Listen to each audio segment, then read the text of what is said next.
Hello friends, শুভ্রাস কিচেনের আরও একটি পর্ব দেখার জন্য আপনাদের সবাইকে ওয়েলকাম। আমি আজকে আবার ওই পুরনো দিনের একটা রেসিপি নিয়ে এসেছি, ইলিশ মাছ ভাপা। এটা গরম ভাতের সাথে খেতে অসাধারণ লাগে। তাহলে চলুন দেখে নিই কীভাবে ইলিশ ভাপা তৈরি করতে হয়।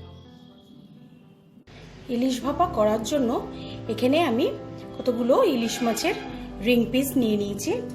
এবার এই মাছগুলোতে আমি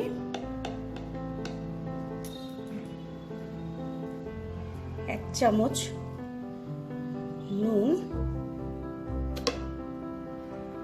আর হাফ চামচ হলুদের গুঁড়ো দিয়ে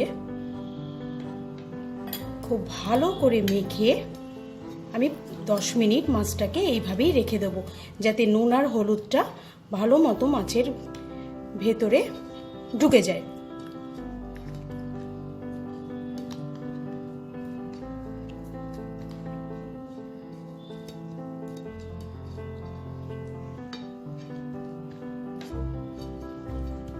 খুব ভালো করে আমি মেখে নিয়েছি।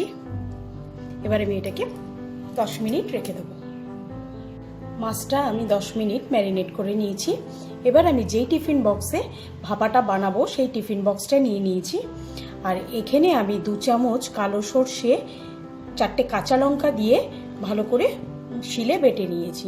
এবার এই সর্ষে বাটাটাকে আমি এই বাটিটার মধ্যে দিয়ে দেবো, টিফিন বক্সটার মধ্যে দিয়ে দেবো।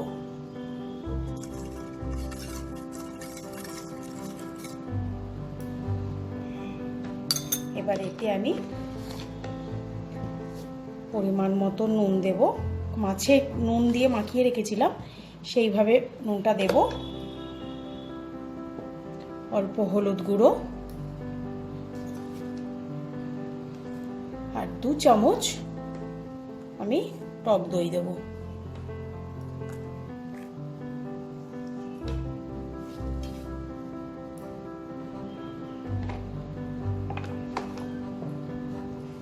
দিয়ে খুব ভালো করে এটাকে, টক দইটাকে সবগুলো মশলার সাথে খুব ভালো করে মিশিয়ে নেব।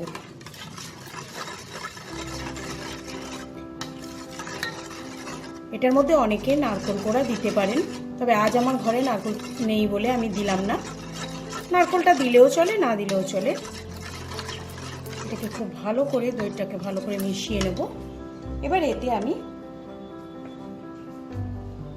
4 টিস্পুন মতো কাঁচা সর্ষের তেল দেব। এই রান্নাটা সর্ষের তেলেই ভালো লাগে।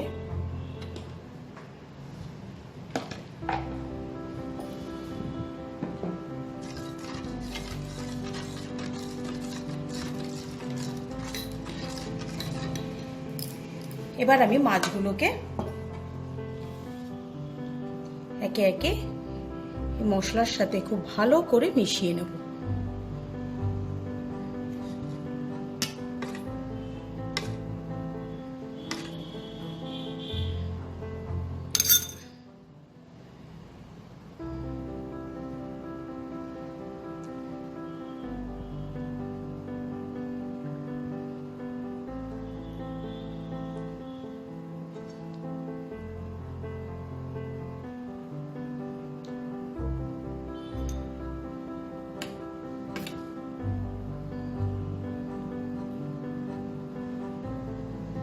সবগুলো মাছ টিফিন বক্সে খুব ভালো করে বসিয়ে দেব।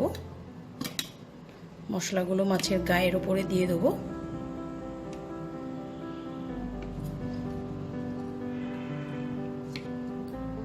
এবার এটাকে আমি আধ ঘন্টা এইভাবে ম্যারিনেট হতে দেব।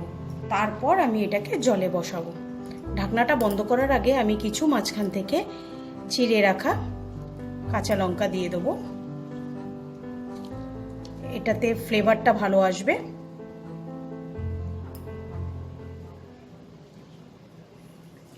ঢাকনাটা বন্ধ করে দিয়ে আধ ঘন্টা আমি এটাকে এইভাবে রেখে দেব। আমি এখানে কড়াইতে কিছুটা জল দিয়ে নিয়েছি। এবার আমি টিফিন বক্সটা এতে বসিয়ে দেব। জলটা টিফিন বক্সের মুখের থেকে নিচের দিকে থাকবে, না হলে ভেতরে জল ঢুকে যাওয়ার চান্স আছে। আমার এখানে জলটা টিফিন বক্সের থেকে নিচেই আছে। আর উপরে আমি একটা শিল চাপা দিয়ে দেব। আমি গ্যাসটাকে হাই রেখেছি। এবার এটাকে আমি 15 মিনিট এইভাবে ভাপে এটাকে রান্না করব। মাছটা আমার হয়ে গেছে, 15 মিনিট এটাকে আমি ভাপে রান্না করেছি। এবার এটা ঠান্ডা হলে আপনাদেরকে খুলে আমি দেখাচ্ছি। টিফিন বক্সটা ঠান্ডা হয়ে যাওয়ার পর আমি আপনাদেরকে খুলে দেখাচ্ছি।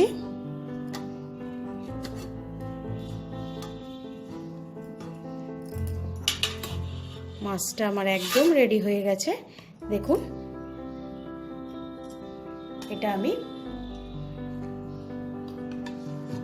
ভাতের সাথে সার্ভ করে নেব।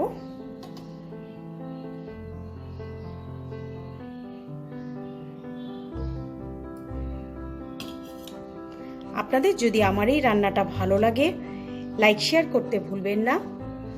আর যারা আমার চ্যানেলটাকে এখনো সাবস্ক্রাইব করেননি, তাদের অনেক অনেক অনুরোধ আমার চ্যানেলটা আপনারা সাবস্ক্রাইব করে নিন।